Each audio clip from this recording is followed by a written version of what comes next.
Alhamdulillah wassalatu wassalamu ala sayyidina Rasulillah Sayyidina Muhammad ibn Abdillah wa ala alihi wa ashabihi wa mawala wa la hawla wa la quwwata illa billah amma ba'd.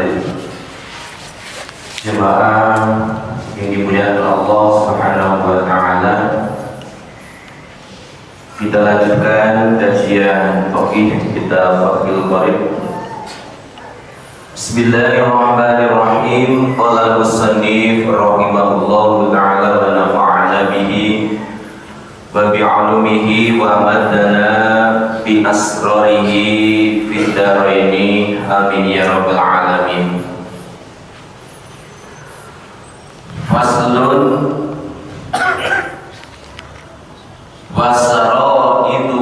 wasaraitu sholati qabla dukhuli fiha. Pasal menjelaskan tentang syarat-syarat sahnya sholat sebelum kita melakukan sholat, yang mana syarat sahnya sholat kita khamsatu asya, ada 5. Asyaratul awal taharatul a'dha minal hadasil asghar wal akbar. Syarat pertama adalah harus suci dari hadas kecil dan hadas besar, yang mana hadas kecil itu adalah hadas yang bisa hilang dengan kita berwudu. Sedangkan hadas besar adalah hadas yang bisa hilang dengan kita mandi. Jadi ketika kita mau sholat harus sudah wudu terlebih dahulu ketika kita memiliki hadas kecil, dan kita sudah mandi wajib ketika kita punya hadas besar.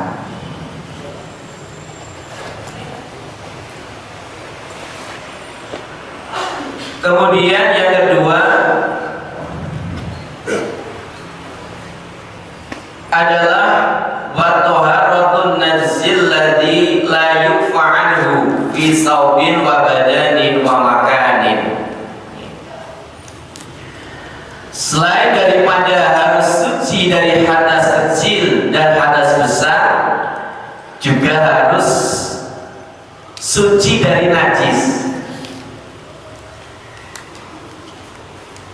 Alladzi la yukfa anhu, yang mana najis tersebut adalah najis yang tidak dimafu, najis yang tidak diampuni.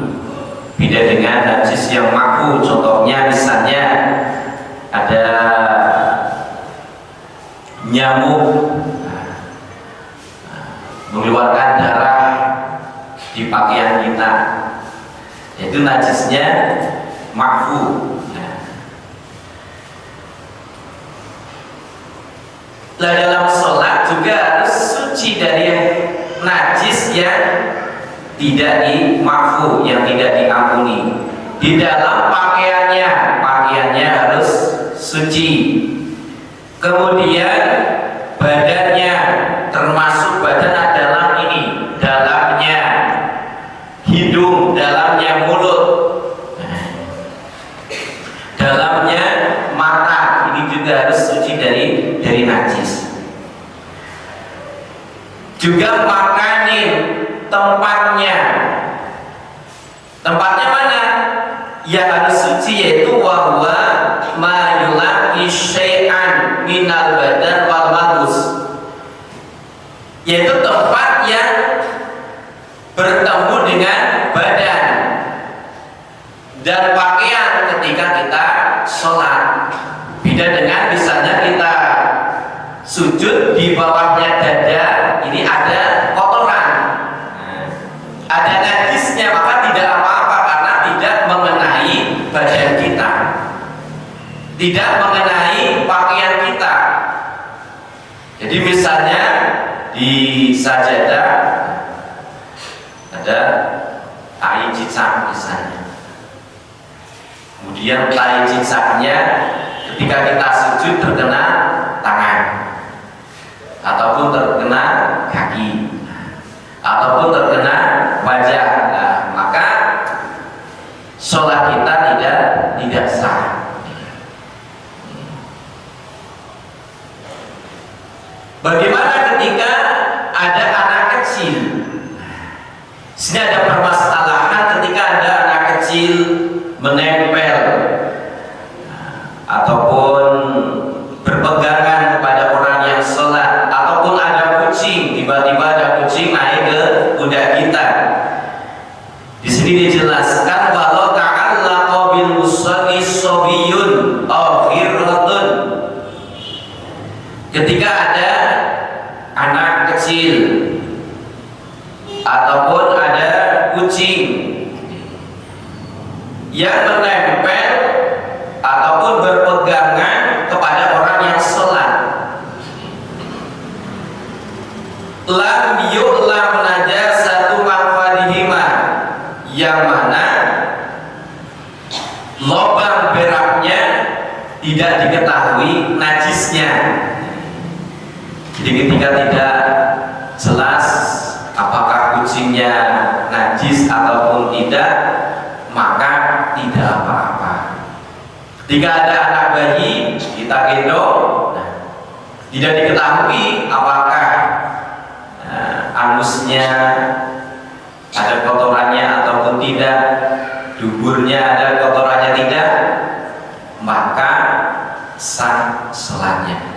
Beda ketika anak itu jelas-jelas membawa najis, misalnya pempesnya sudah besar, berarti kan ada kencingnya di situ. Maka ketika berpegangan kepada orang yang sholat, maka sholatnya tidak sah karena membawa najis. Jadi harus hati-hati, ini kita ambil dulu. Jadi kalau sudah besar pempesnya, ya jangan diajak sholat, dibuang, dibersihkan terlebih dahulu. Wala yadurru najisun yujawiru mahala sholatihi. Kemudian permasalahan selanjutnya, ada najis berada di dekatnya orang yang sholat. Ini bagaimana? Di sini jelaskan wala yadurru, tidak membahayakan, najisun najis yujawiru, yang berdekatan mahala sholatihi, pada tempatnya sholat orang yang sholat, misalnya di depannya, di depan kita, di samping kita, di dekat kita, tidak apa-apa. Wa in kana yuhadhi sadrahu,